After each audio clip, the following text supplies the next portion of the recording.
Now we can turn to Dr. Barnum from St. Ambrose, actually to the chief first. I'm not Dr. Barnum, but I'm Sam Hargadine, Chief of Police for Iowa City. And good evening, Mr. Mayor, Council.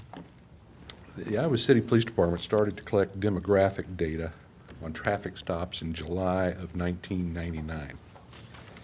June of 2013, the Iowa City Council passed Resolution 12-320 establishing the Ad hoc Diversity Committee.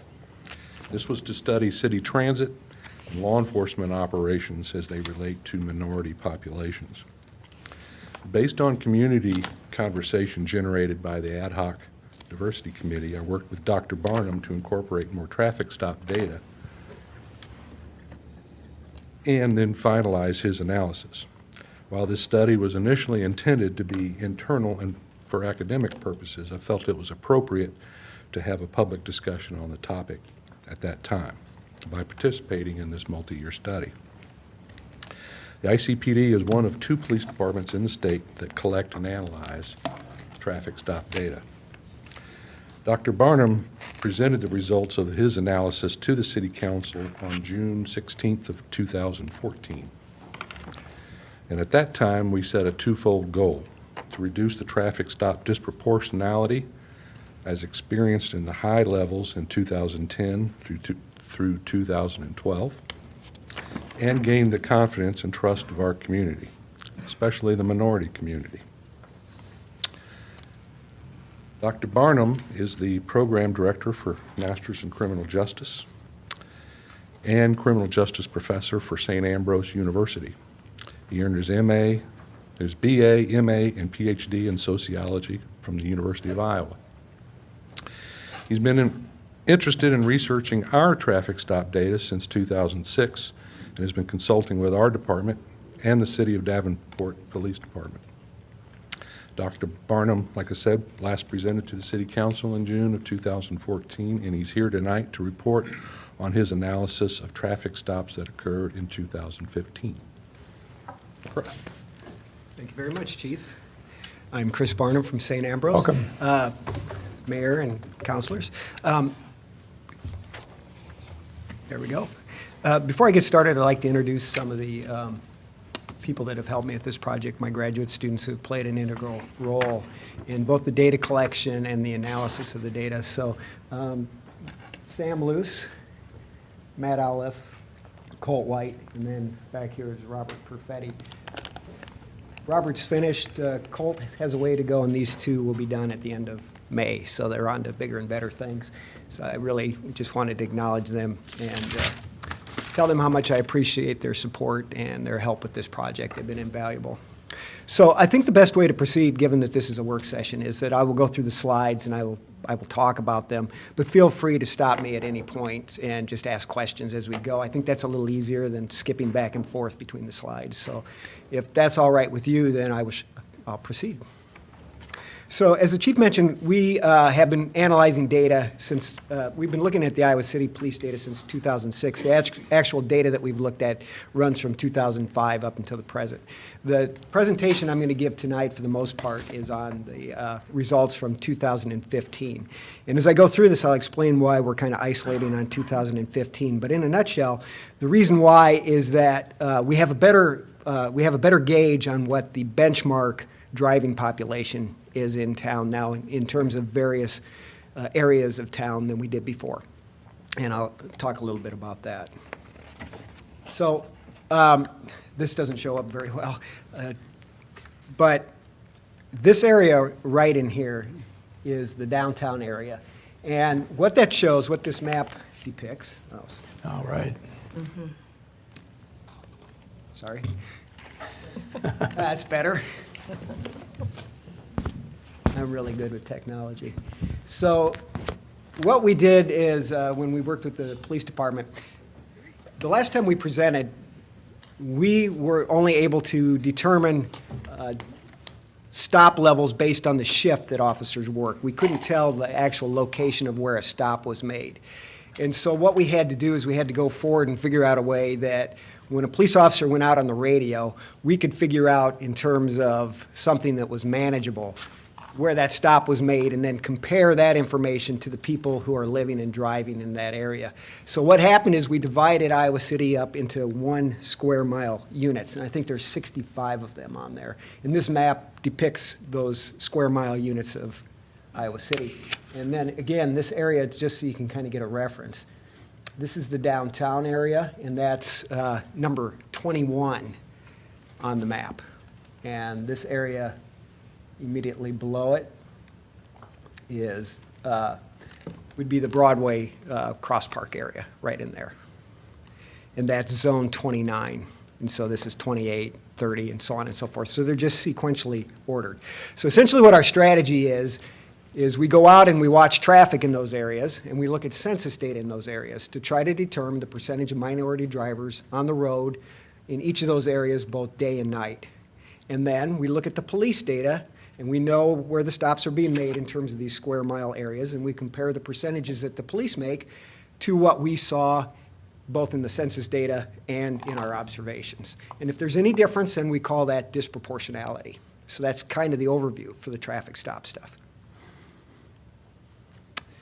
And Iowa City doesn't stop the police department. They do not tend to stop cars evenly across the city. This slide shows you where most of their stops are being made. And you'll have to refer back and forth to the map to understand this slide. But the top number up there is the number of stops that the police department made in 2015, which is 12,850. And you can see that the lion's share, by far, of the stops were made in zone 21, which is the downtown area, which is the first one that I highlighted. And then zone 29 is second, which would be that area immediately south of downtown, and that's the Broadway area. And then zone 13 is third, which would be immediately north of downtown, so that's kind of like going out Dubuque Street towards the interstate. That's where the vast majority of the stops are made. And by the way, that holds for both the day officers and the night officers. Better get this out of the way, as I'm going to show you. And the reason why that's important for us is because those are the areas of town that we decided to watch very closely with our traffic observations. We watch the areas where most of the stops are being made, so we can be very sure on the benchmarks in those areas, and that's what we did. So this is just the map again, in case you want to go back and forth between those. And I'm just going to break it out real quickly for you then, days versus nights. They don't stop as many cars on days as they do nights. So on days they made 3,650, 3,650 stops. But the pattern's pretty much the same, as you can see. It looks very, very similar. And here's nights. And you can see on nights, the stops are very, very heavily concentrated in the downtown area. And so we needed to know, are the drivers downtown at night, the demographic characteristics of those drivers are the same as they are during the day. So that's why we had to watch both day and night, and that's what we did. And these guys did a lot of the watching, actually, so. And so this is pretty much what I've been talking about. Since we've been doing this since 2007, we've made about 56,000 traffic observations in town. It's in multiple waves. We've watched in multiple waves. 2 big waves. 2007, we did a big wave. And then we did another large wave this year. And we started watching in September, and we finished up at the beginning of March of this year, watching traffic. And roughly 27,000 traffic observations these guys made. And again, we concentrated most of our observations in the areas where the police are doing the stopping, so we could be sure. So we're watching the downtown area a lot. We went down and we watched around Broadway, Cross Park, and the areas surrounding that area. That's kind of where we focused at. And this slide just breaks that out. So you can see of the observations we made this time around, about 12,000 of those observations were made downtown. That was divided between day and night. We did it all days of the week, Monday through Sunday, including some football weekends. And just so we had an idea of what the drivers look like in each of these areas. And then we watched a lot in zone 29, then the rest were kind of spread out. Any questions so far? Following me? Mm-hmm. And we had a lot of information from prior studies of watching traffic and from looking at the census data over the years. And the level of census data that we generally use is a block group. So the census data can be divided into, the city as a whole, census tracts, census block groups, which are smaller than census tracts, and then blocks. And a block group is roughly 20 to 40 census blocks. It's about 2,000 people in a block group. And so that's the level we look at. And what we found is that when we looked at the census data compared to what we saw on the roads, it was pretty close. There was a fairly close correspondence between what the census was showing and what our observers were showing, which gave us some confidence that what we were seeing was probably a pretty good representation of the drivers who are out there driving around in Iowa City. Now, based on what we knew before and what we saw this time, we're pretty confident that most areas of town are relatively homogeneous in terms of the characteristics of the drivers on the roads. The baselines are pretty constant from area to area with a few exceptions, which I'm going to talk about. And so, one thing that you should keep in mind as we're talking about this, when we're watching traffic, that's simply a sample of the traffic on the roads. So there's going to be a degree of margin of error associated with that. I can't estimate what the margin of error is because I can't estimate. It's an infinite number of cars potentially that you could see. So you can't, in order to come up with a number for the margin of error, I'd have to know the population size. I can't really estimate that. So, but I would give a couple points either higher or lower when we're thinking about benchmarks. But a good ballpark figure for most areas of Iowa City, both day and night, is about 10% of the drivers on the roads are minority drivers. On average. Now, it's different in different parts of the community, which I'll talk about. And we characterize minority drivers as anyone who is not a white or Asian driver. We group together whites and Asians. There's a variety of reasons for that. But for the purposes of the study tonight, the main reason is that's the way we've been doing it now for several years. So for consistency, we've done that. If you have questions about that, I'd be happy to talk about that.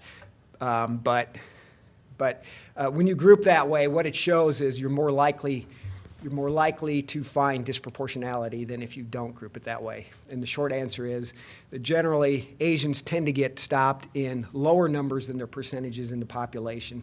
So if Asians are grouped with the minorities, it tends to mask the actual level of minorities being stopped. So that's why we do it.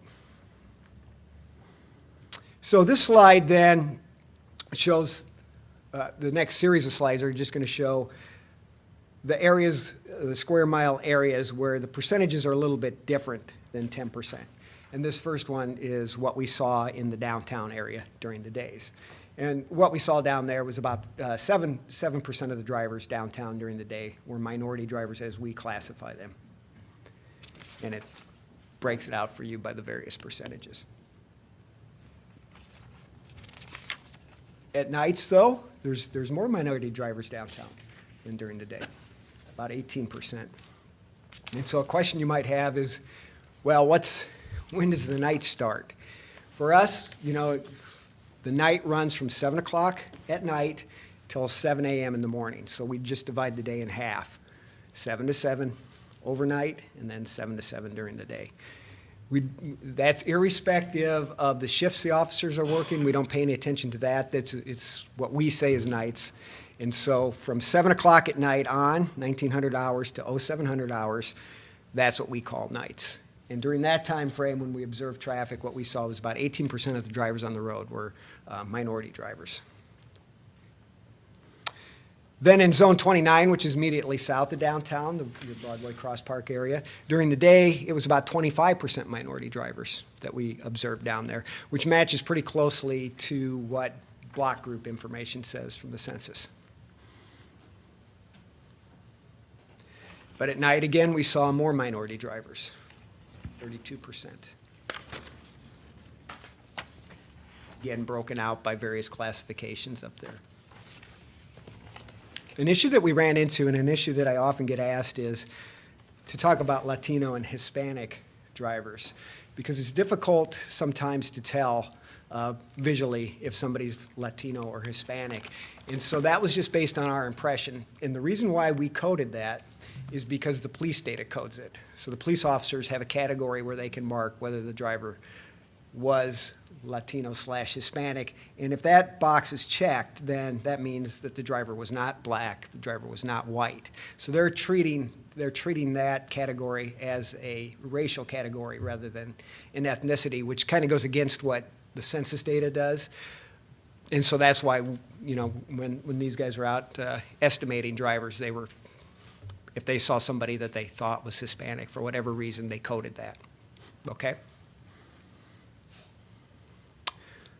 Zone 30, which would be immediately to the east of Zone 29. So this would be like Sycamore Street in California, down in that area. Both days and nights, what we saw in that area was about 17% on average across that square mile were minority drivers. And 28 is immediately to the west of the Broadway area. 14% there. This is what I mentioned at the top, that it's important to keep in mind with these benchmarks that they are truly a sample. So if I say an area has a 10% benchmark, we could be off. We could be off a couple percentage points. So you have to think that way when you're interpreting the data. There can be some slippage in it.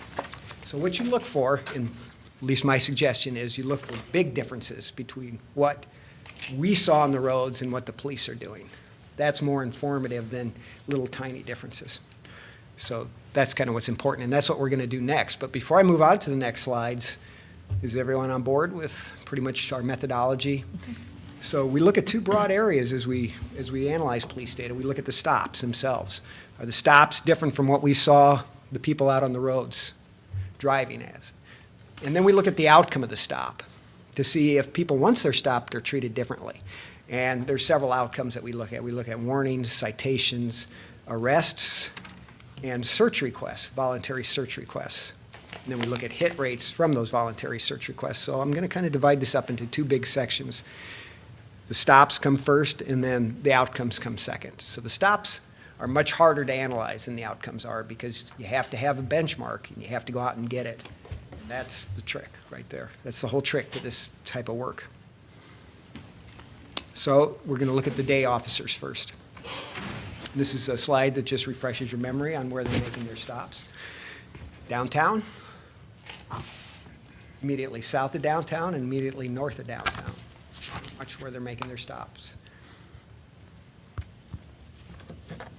And this slide shows you disproportionality. So the purple, the light purple, is our benchmark values. Those are the percentages of minority drivers that we saw on the roads. And then the dark purple is the percentages in those areas of drivers who were minority that were stopped by the police.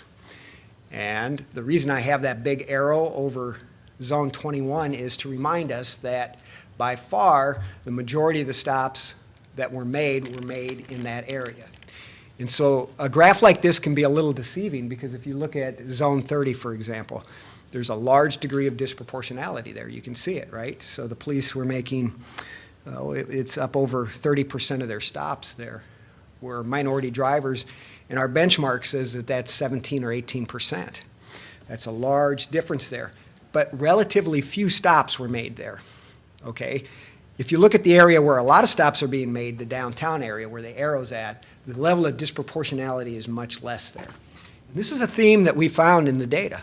In the areas where the most stops are being made, the disproportionality tended to be lower. In fact, in some areas there was very little disproportionality where there were a lot of stops made. But in the areas where fewer stops were made, the level of disproportionality increased.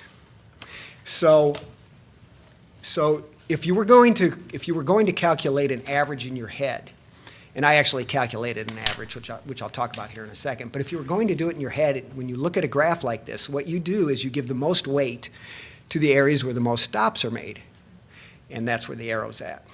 And then less weight proportionately to the areas where fewer stops are made. That's how you would come up with, if you wanted one number. Area 22 seems to be an outlier.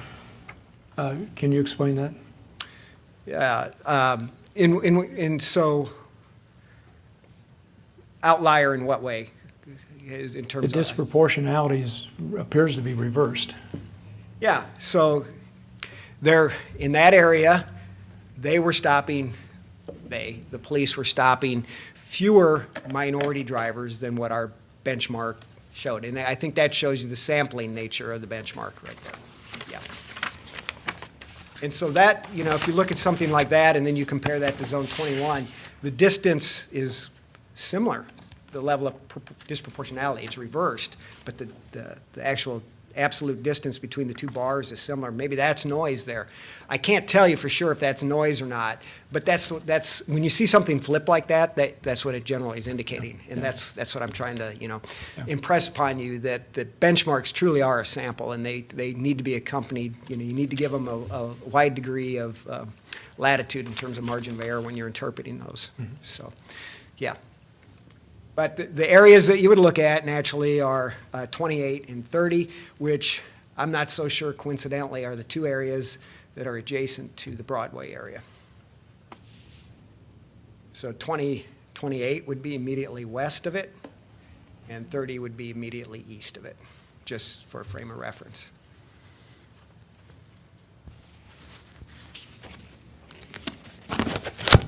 And this pretty much says what this slide just pretty much summarizes what I just said, that you need to give the most weight to the areas where the most stops are made. We tended to find the most disproportionality in areas where the fewest stops are made.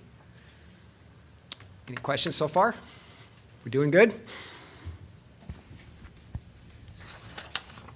So what I did then in the next few slides, in those areas where we found quite a bit of disproportionality, I actually broke it out so you could actually see the stops that the police department made, so you can actually look. The first thing you should look at is the bottom down there at the total number of stops made by the police department, which is total. If you look down there, you can see this is zone 27, so that would be 2 miles west of the Broadway area, zone 29. And you can see that 228 stops were made out of the total 12,800, whatever that was. So you can see not very many stops were made there.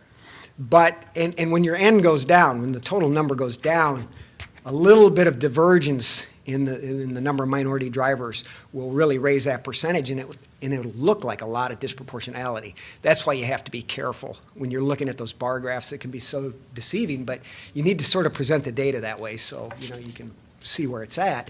But you have to keep in mind that we have to know how many stops were actually made there. So you can see in zone 27, the disproportionality involved African American drivers mainly, but it was due to a relatively modest number of stops. In zone 28, 280 stops were made there. So zone 28 is immediately west of the Broadway area. And again, the disproportionality is seen mainly among African American drivers. That's another theme. So sometimes people ask me, well, which minority group is the disproportionality highest for? It generally is for African American drivers, what we find, rather than Latino or some other group.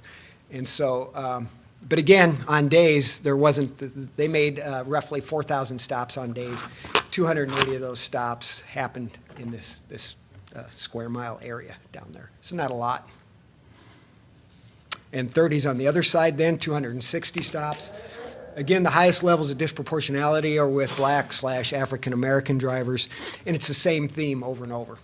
So this shows you that there is a fair amount of disproportionality in these areas, but the number of stops is relatively modest and small compared to the downtown area where the lion's share of the stops are being made.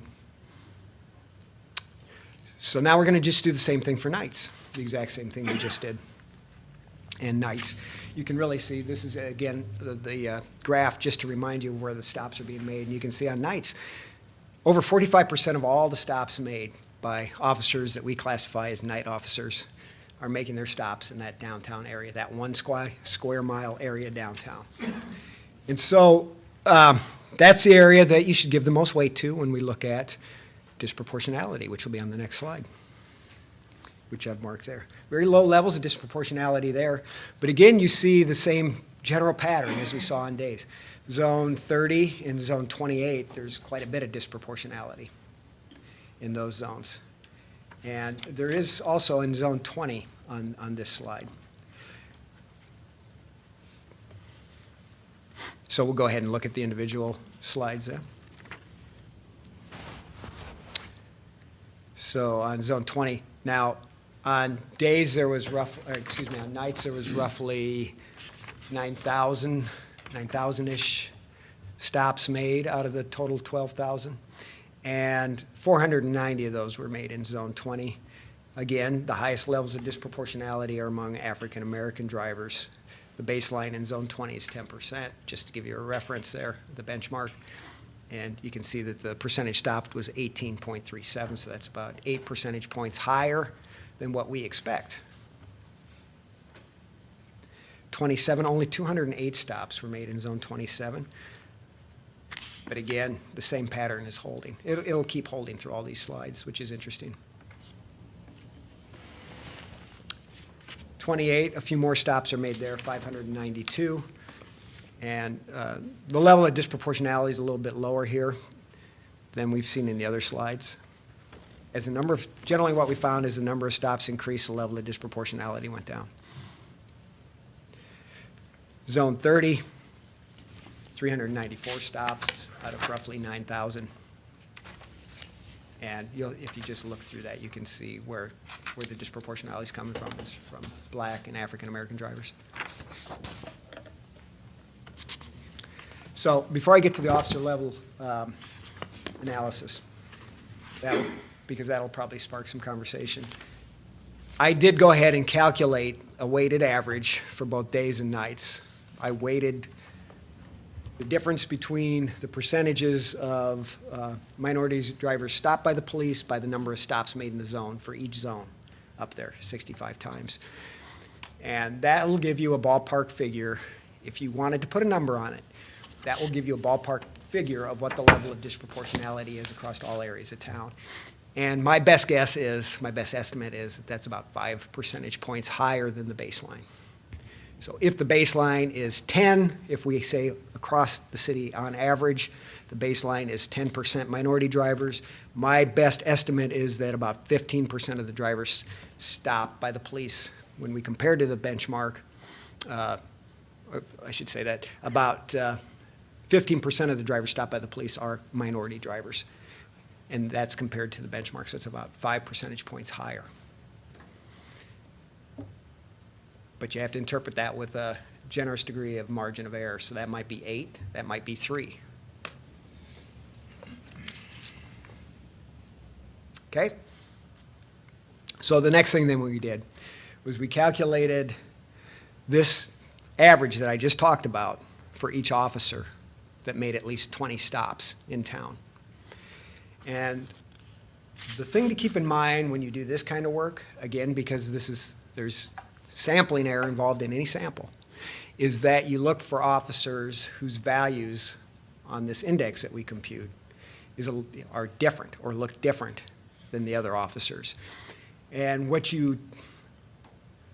most informative generally is if you find a pattern where most of the officers, the great majority of the officers, are very similar to each other in terms of the numbers, but then there's a couple that aren't. That's usually pretty revealing that will lead you to ask the question, why are the ones that are different? Actually, that's the pattern that we're going to see here. So what we do is we compute a quasi-odds ratio. I won't go into the methodology on that, but essentially the thing to keep in mind is that we are comparing the odds that a white driver will be stopped, a white and Asian driver, against their baseline, to the odds that a black driver will be stopped against their baseline. If that score is greater than 1, if the value is greater than 1.0, that means there's a level of disproportionality. If it's less than 1, that means that whites are being stopped, like in zone 20 that we saw, at a higher percentage than what the benchmark is. The higher the value, the more disproportionality. Because there's sampling error, I generally I've been doing this in a couple of different communities for several years now. I generally use as a rule of thumb a score larger than 2 I start looking more closely at. So that would mean an officer is stopping twice as many minority drivers as what our baselines show. That's what that score would mean. So if you wanted to be really technical about it, any score over 1, if our baselines are 100% accurate, which I'm not confident that they are, would indicate disproportionality. But larger scores do indicate disproportionality, in my opinion. And the larger you go, the more disproportionality is. So a score of 2 is an officer's twice as likely to stop a minority driver as a white driver, given the baselines. A score of 3 is the officer's 3 times as likely, 300%. And this is Are the, stops, sorry? are you calculating just stops, not arrests or tickets? Yes, at Does this that point. come later? Yes, at this point, we're just talking about the stops. Okay. We'll talk about the outcomes. So that's kind of that little preamble I gave, where we divide this into 2 things. So this is just the stops. And in order to do this kind of work, you have to have the benchmark. You have to know where the stop's being made, and then you have to know the percentage of minority drivers on the road in that area where the stops were made at. So it's quite a bit of work getting that information. And this is the actual formula, if you're interested in it, that gives you the disparity index, which is similar to an odds ratio, but it's a little bit different. And this is what we found. So what you see on the bottom, on the horizontal axis, on the x-axis, are the actual scores for that index that we computed. And so a score of 1 is not listed on there, but we have 2, 4, and 6. 2 would be a disproportionality index of 2, meaning an officer is about twice as likely to stop a black driver or a minority driver as a non-minority driver if our benchmarks are totally accurate without sampling error is what that would mean. And as you go higher along that axis, that indicates more disproportionality. And the scale goes up to 6. If there were an officer at that level, that would mean that that officer was 6 times as likely, 600% more likely to stop a minority driver than a non-minority driver. The blue bars represent the officers. So the officers are grouped or binned together based on a small range of scores. And so the frequency of the number of officers with a given score are indicated by the vertical axis, the y-axis. So, for example, that tallest bar indicates that there's 7 officers that had a score which looks like a little bit over 1. So let me see, this is the bar I'm talking about right here. So if you followed that down, that's going to be like, that would probably be about like 1.2, 1.3. And so 7 officers are at that value. Right here, this is a single officer. That's a single officer. And then I also calculated the mean average for the entire group, which was 1.71, which is indicated by this heavy black line.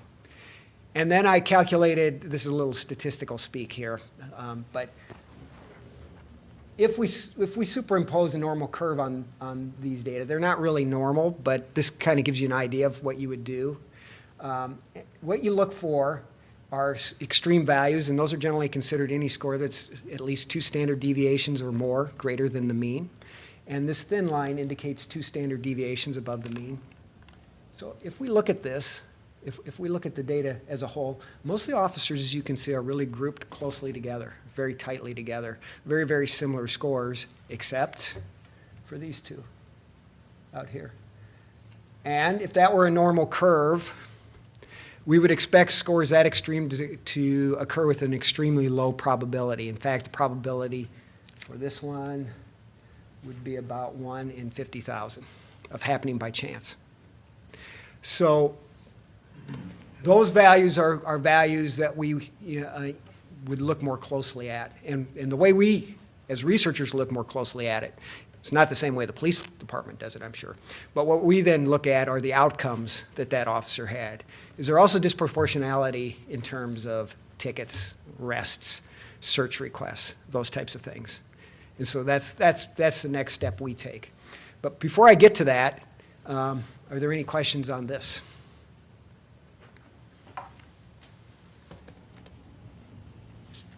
I was going to ask you about standard deviations, which you already did. Yeah. Yeah, it's a standard score is all that is, and that's 2 standard deviations above. So a value right here we would expect to happen 2 times in 100. And as you keep going farther out this way, the probability of that happening by chance alone gets smaller and smaller and smaller. Until you get to this point, it's very, very small. So this officer, the question, an important question to ask is how many stops are these officers making? For example, if you only made 20 stops and you were unlucky and a lot of the stops happen to be minority drivers just for whatever reason, just for statistical noise, you could end up with a really high value. This officer made roughly 500 stops. This one. And this one is a little more questionable. This one was just south of 50. It was between 40 and 50 stops. So that one is not as indicative to me, based on my opinion, as a higher score based on more stops. Do you have a baseline level that you're comfortable with in terms of a number before you can feel confident in the information? Obviously, you feel comfortable with 500. What is that baseline where we can start having some pretty big concerns? Over the course of the year, I would say a reasonable number of stops to look at in terms of really being comfortable would be around 100 stops or more. Okay.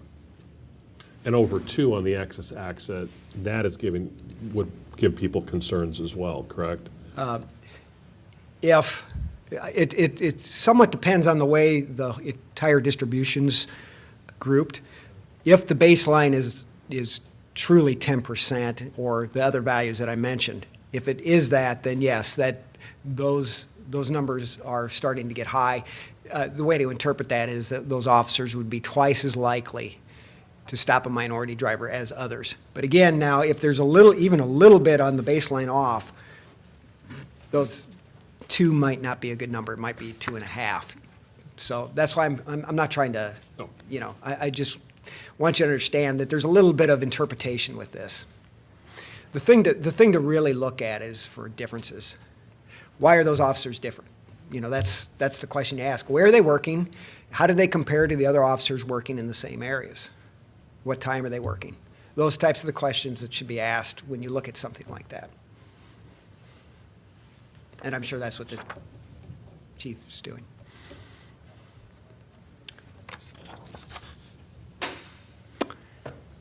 So now we can talk about the outcomes. Outcomes are truly based on an odds ratio. We don't need to know anything about the baseline to compute an odds ratio. We know the driver stopped. An officer stops 100 cars. There's going to be 100 outcomes. Some of those outcomes will be warnings, some will be tickets, some will be arrests. We can look at the number of tickets given for a minority driver. Yes. Divided by the number not given. No.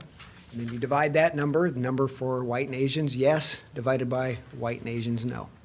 That gives you an odds ratio. This is a lot less wishy-washy here because we don't need to worry about the benchmarks. We can compare this statistically within the officer, him or herself, and we can tell then with a fair degree of certainty if there's levels of disproportionality when we compute odds ratios. So first I'll give you a detailed count for the department of the outcomes for 2015, and then I will show you what the outcomes have looked like since 2005, so you can interpret trends in the data, which is important. So this is odds ratio for warnings. Do you remember when I was talking a minute ago, I said the value of 1, any value greater than 1 indicates disproportionality towards minority members. Any value less than 1 equals disproportionality towards non-minority members, which we classify as white and Asian. So this value is less than 1, 0.73, which means that white and Asian drivers are more likely to get a warning than our minority drivers. That's what that means. And if you wanted to calculate the odds ratios yourself, you'd simply divide 2340 by 545, get that number, then you divide that number by 8,400 by 1473, that would give you 0.073. This is citations. This number is greater than 1. So this indicates that minority drivers are more likely to receive a citation. They were in 2015 from the Iowa City Police Department than non-minority drivers. And that's about, so the way to think about that, they're about 28% more likely to receive a citation than a non-minority driver. Not necessarily an indication of bias, though, because there might be differences in the reasons why citations are being written. It could be possible, I'm not saying this is the case, there could be differences in driving, there could be differences in the types of cars driven, there could be a variety of reasons for that to happen. But it is something that you'd want to look more closely at.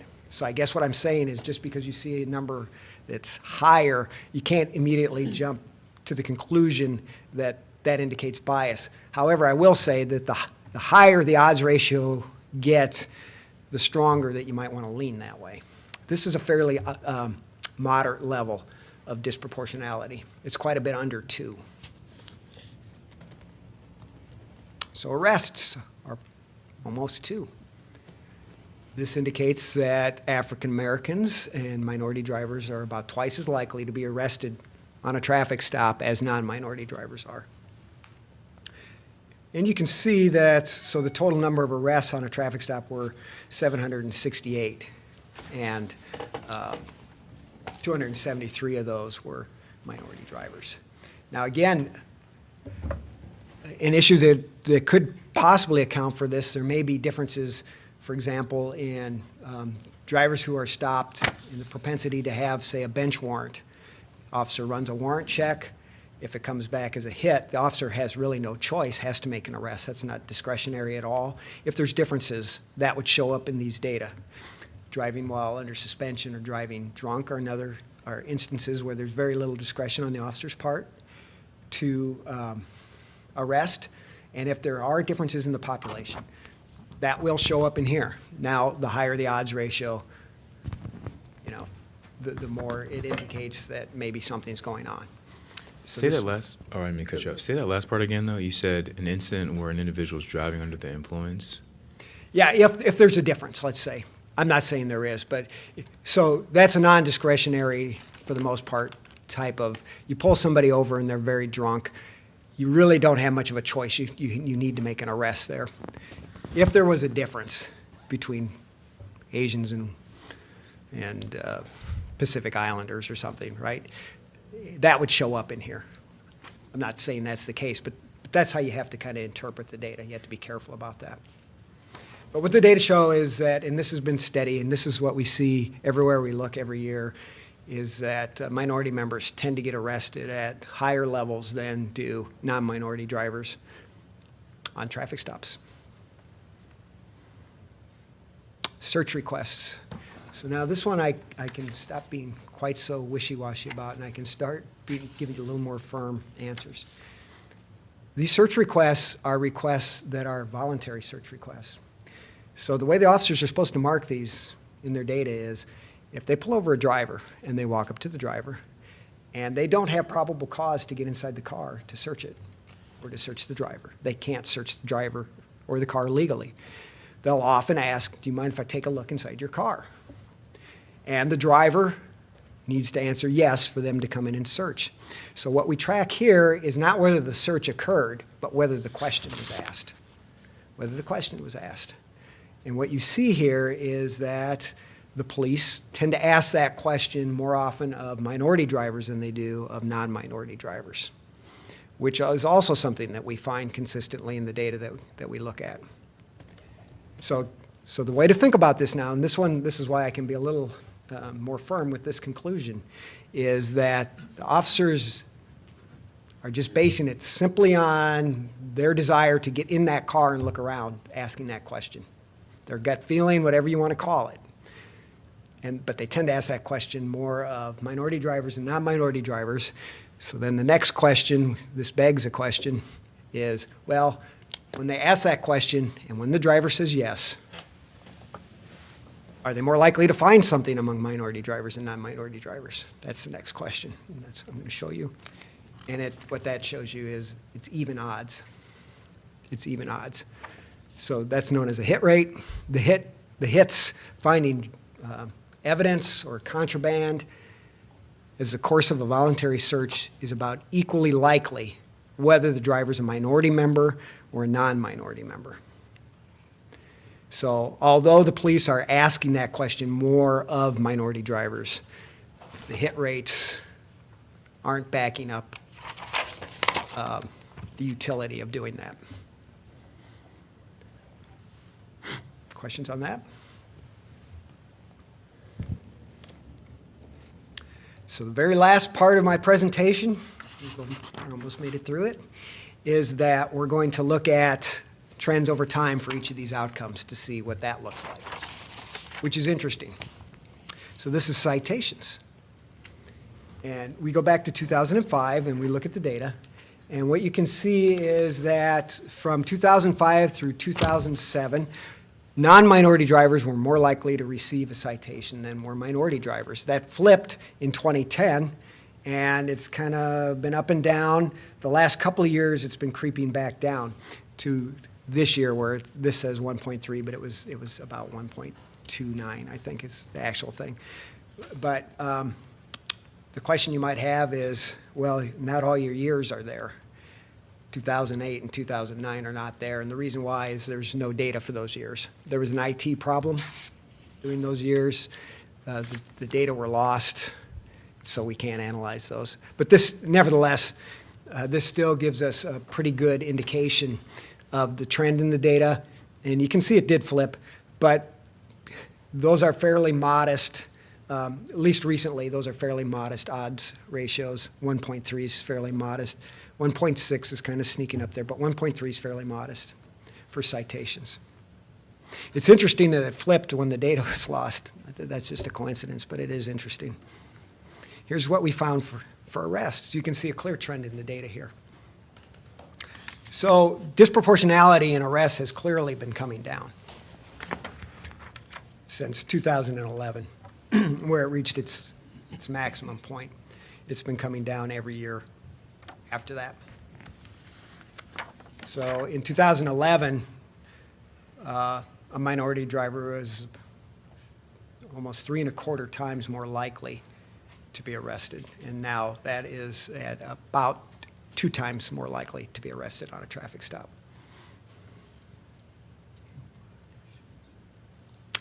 And this is search requests. You can also see search requests, the trend is down in that question being asked.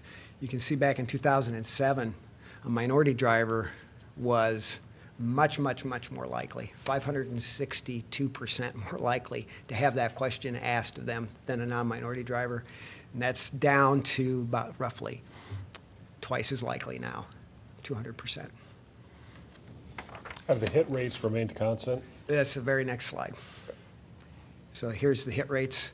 And so if you look at 2007, so this is the requests, and the hit rate that year was that officers were 3 times more likely to find something on a search of a white driver, even though they were asking black and other minority members about 6 times more likely to ask a question. They were finding evidence about 3 times more among white drivers.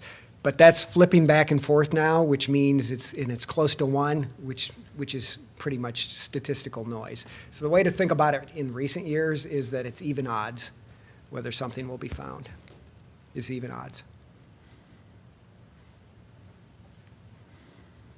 And here are my conclusions.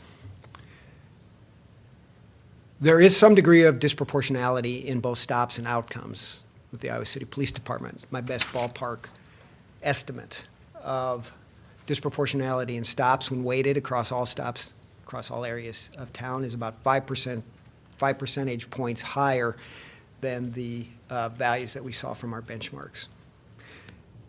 We also found comparatively little disproportionality in areas where the lion's share or the most of the stops were made. We found more disproportionalities in areas where fewer stops were made. Individual officers' analysis show that 2 officers' odds ratio values or disproportionality index values look different to us than the other officers. Disproportionality in most stop outcomes has decreased. The lone exception is citations, which flipped in 2010, but the levels are relatively modest for that. But it has shown an increase in citations. That's the one outcome where there was an increase. All other areas, the trends have shown decreases. And then, although we still find that minority drivers are about twice as likely to have an officer ask them, hey, can I search your car? The hit rates are about the same when that search is conducted between minority and non-minority drivers. And I guess my one suggestion would be the trends look pretty good, but I would probably keep watching this.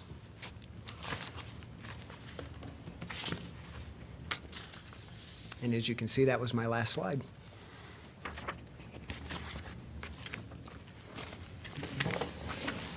All right, folks, any of you have questions for Dr. Barnum? Thank you very much for that really outstanding presentation, and to your students for the great work they've done. They've done excellent work. Yeah. Did you update on what the stops were for? Yes. We can track whether the stop is for a moving violation or an equipment violation or a call for service. So out of those 12,000 whatever stops, in our data it showed 41 were for calls for service, for example. So these are all pretty much officer discretion stops. But we can break it out by equipment violations and by moving violations, and we've done that in previous years. I didn't do that this time around. I'd be happy to do it if you'd like me to. And the reason is because the slides start to get, you get too much information.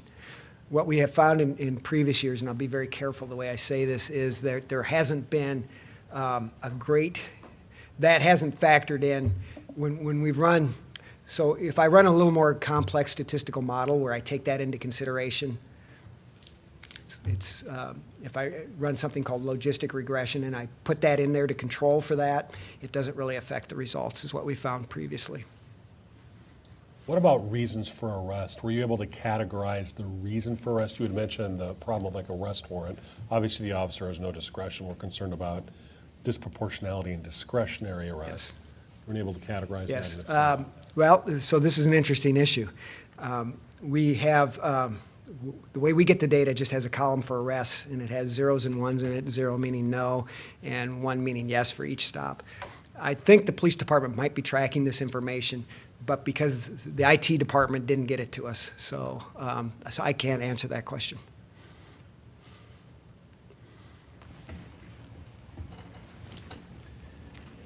I'm curious about the role of discretion and judgment on the part of individual officers.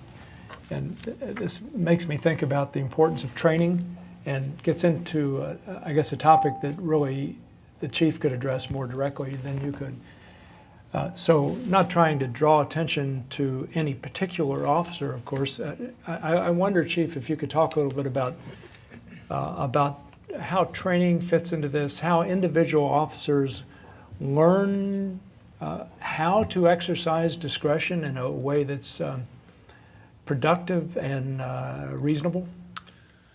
First part on training.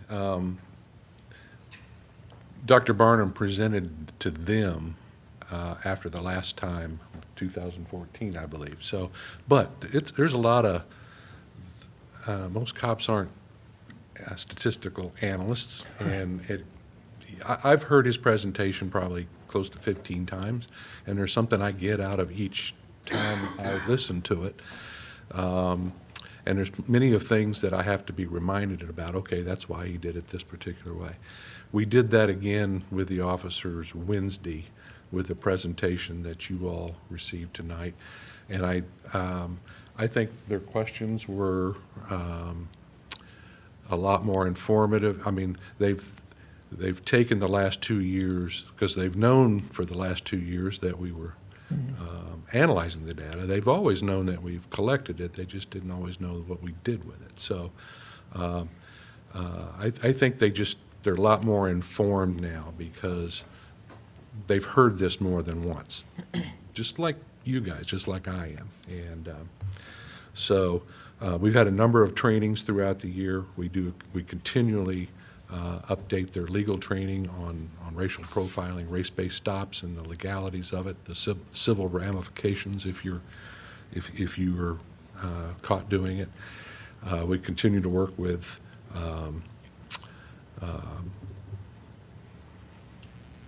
diversity focus, and we've had a number of in-service trainings with the Government Alliance on racial equity. So there's a number of in-service things that we're constantly talking about this particular topic. As far as discretion, and that part of your question,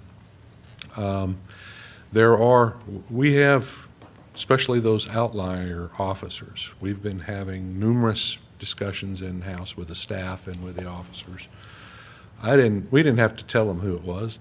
Those officers knew who they were because those are very active, very productive officers. I'll also tell you in the one that was furthest out, when you talk about embodying community policing, he's the first officer that comes to mind. He knows everybody in that particular, and I'm not saying, I can't claim to his bias or that type of thing, but I will tell you that he knows almost everybody in that particular district or beat. There are security, because it's some of the rougher places in our city, and they've hired off-duty security, private security. Those security guards call this officer constantly. So-and-so's in the car, so-and-so's wanted, so-and-so's revoked, suspended, driving, we know he's got a gun. He's the one that they call, and so a lot of these stops are done with prior knowledge. And even though it's a traffic stop, it racks up, for Chris's statistical purposes, but it's not like a random stop because he had a tail light out either. So we're looking at the situation. I can't say definitively we don't have a problem, but we're also having that discussion in-house. Mm-hmm. Other questions, folks? I guess for me, as I hear the presentation, as I think back to what you kind of prepared for us last time, it seems I don't know if there's more information missing, but I felt like last time you tracked more of the location of the actual officers.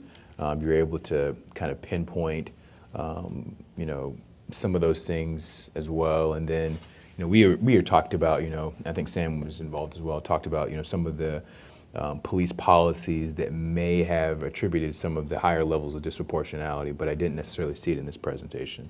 So I guess I'm trying to figure out why. Yeah, so last time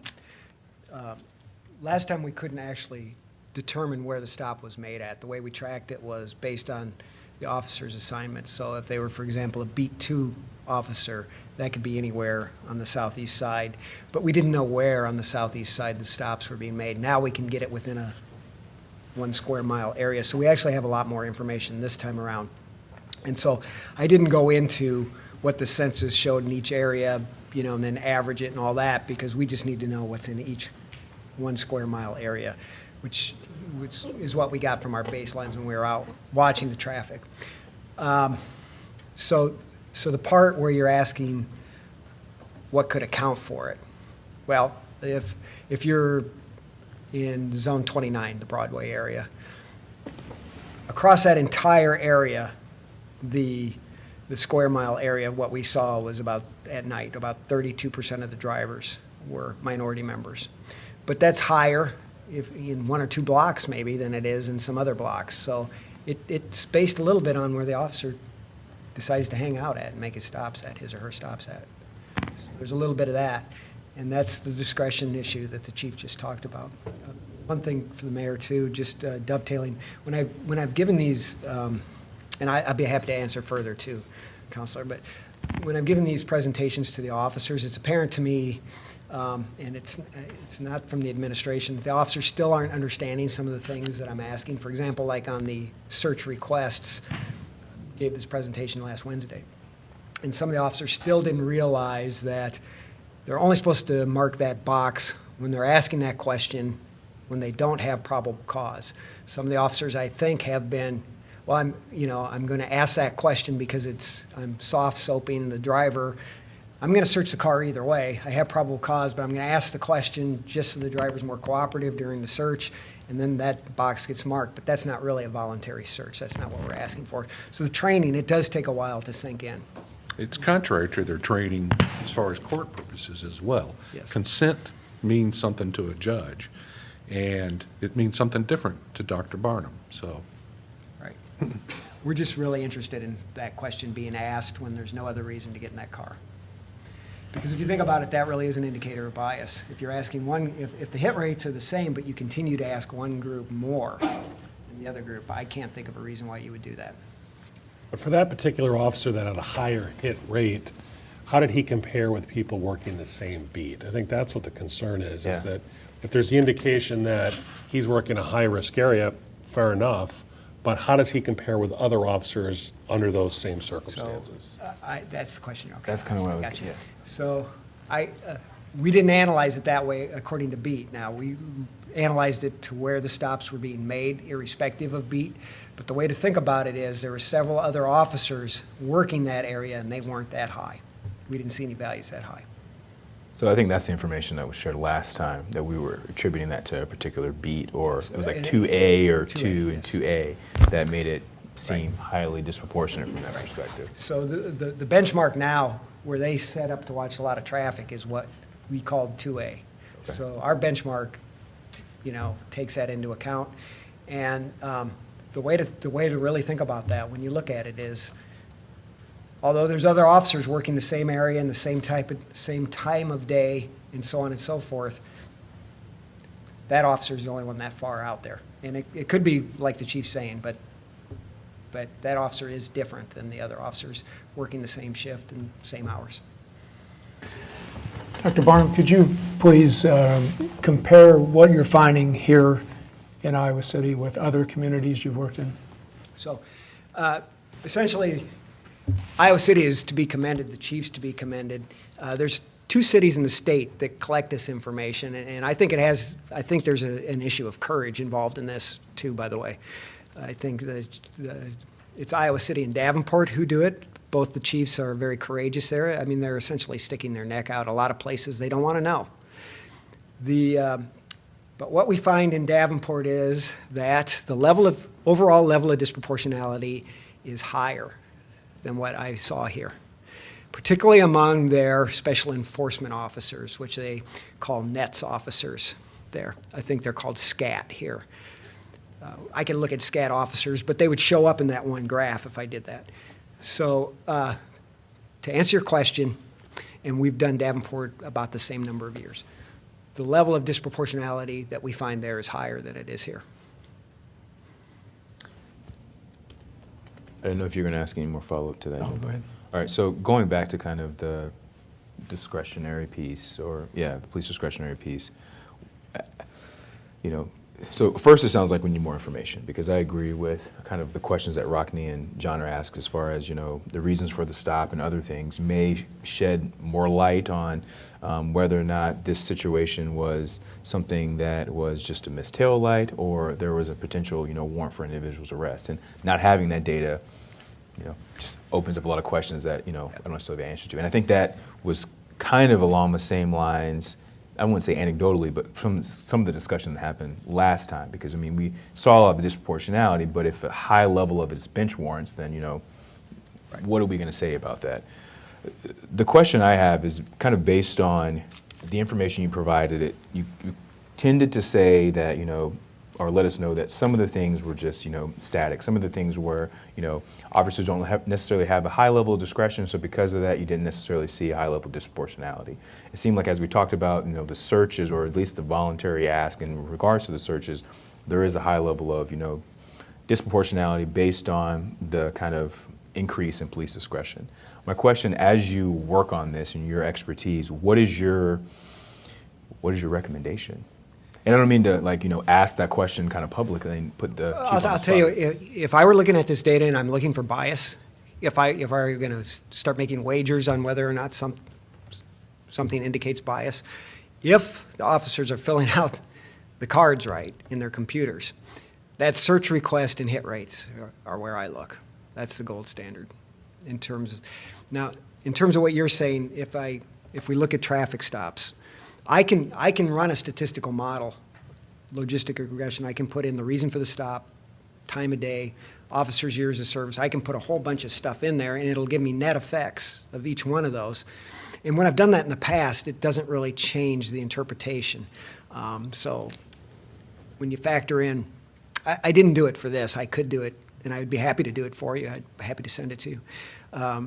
But what I found in the past when I did that, it really didn't change the interpretation of what I found. That if you factor in the reason for the stop, it didn't change the level of disproportionality. Okay, well, I want that information, but I guess my clarifying question to my second question was not necessarily what is your recommendation as far as looking closer at the data, but based on your expertise and working in other cities, what is your recommendation as far as how to not have this particular disproportionality? Disproportionality in arrest is going to boil down to whether they're discretionary arrests or not, and the officer may not have control over that. Disproportionality in asking the question boils down to the officer's discretion solely. And I think what will happen, I think you're seeing it in the data already, when the officers are aware that the data is being analyzed, you see levels of disproportionality going down. That's my recommendation, is I would keep looking at it.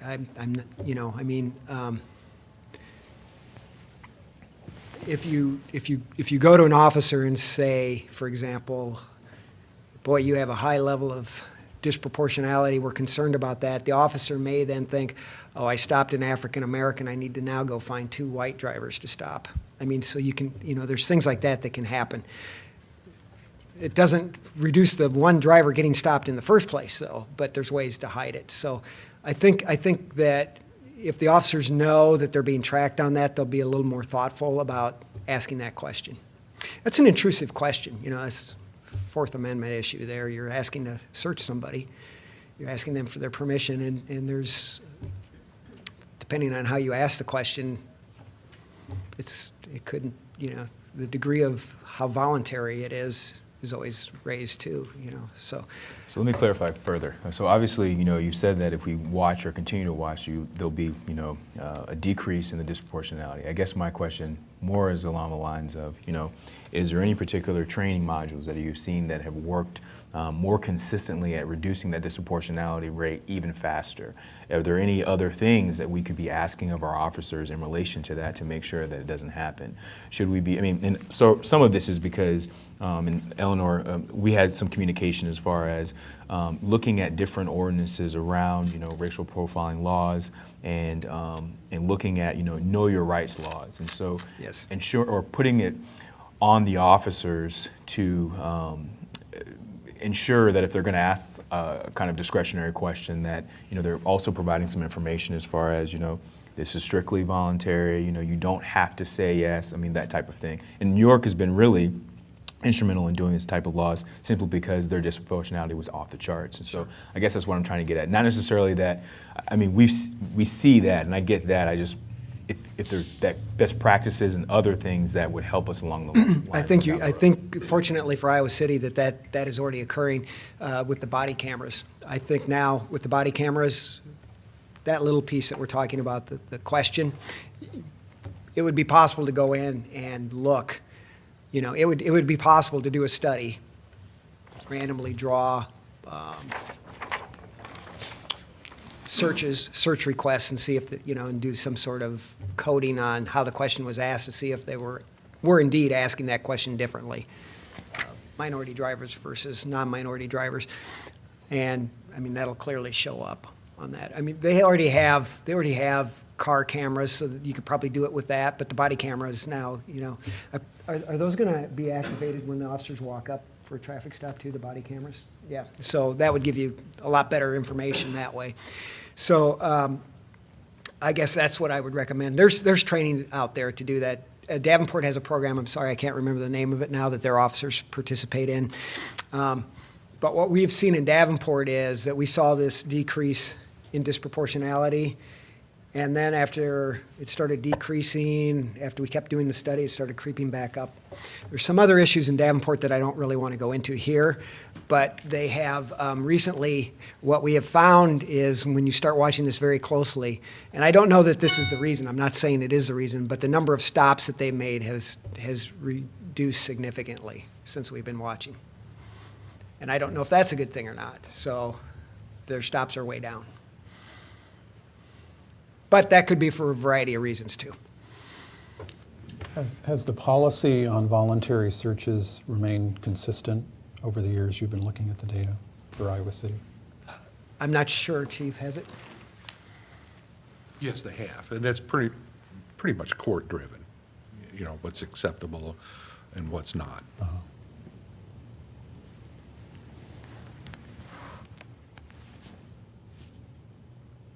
Are there any other questions? Well, I see some really good trends, a bit of worrisome data, no horror stories. Looks to me like you've done a terrific job. Thank you very much for that, and to all your students. Chief, thank you.